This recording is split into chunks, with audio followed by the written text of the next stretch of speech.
మకర రాశి వారికి ఈ సంవత్సరం ఆదాయం 8, వ్యయం 14, రాజపూజ్యం 4, అవమానం 5. వీరికి గురువు సువర్ణమూర్తిగా, శని తామ్రమూర్తిగా, రాహుకేతులు సువర్ణమూర్తులుగా ఉండనున్నారు. ఈ మకర రాశి వారికి ఈ సంవత్సరం మంచి కాలం నడుస్తుందని చెప్పవచ్చు. ఆధ్యాత్మికత పెరుగుతుంది. తీర్థయాత్రలు చేస్తారు. మంత్రసిద్ధి కలిగే అవకాశం ఉంది. మీ మాటకి విలువ పెరుగుతుంది. విశేష ధనలాభం ఉంటుంది. కుటుంబ సభ్యులతో మంచి విలువైన సమయాన్ని గడుపుతారు. సోదర సోదరీమణులతో మంచి సంబంధ బాంధవ్యాలు ఉంటాయి. పత్రిక, ప్రింట్, మీడియా రంగం వారికి అనుకూలమైన సమయంగా చెప్పవచ్చు. విద్యార్థులకి మరియు రైతులకి, రియల్ ఎస్టేట్ వారికి, ట్రాన్స్‌పోర్టేషన్ రంగంలో ఉన్న వారికి అతి అద్భుతమైన కాలంగా మనం చెప్పవచ్చు. విద్యార్థులకి ఉన్నత విద్యా అవకాశాలు మంచిగా కలిసి వస్తాయి.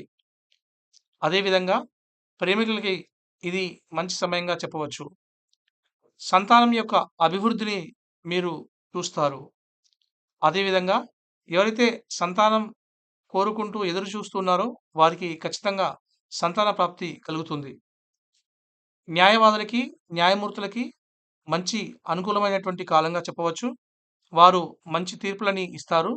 10 మందిలో మన్ననలు పొందుతారు. అన్ని రకాల వృత్తుల వారికి చాలా బావుంటుంది. కానీ అనవసర విషయాల జోలికి వెళ్లి రుణాలు రుణాలు మొదలైనవి చేయకుండా ఉండవలసిందిగా సూచించడం జరుగుతుంది. అదేవిధంగా వివాహాల కోసం ఎదురుచూసే వారికి వివాహాలు జరుగుతాయి. సంతానం కోసం ఎదురుచూసే వారికి సంతానం కలుగుతుంది.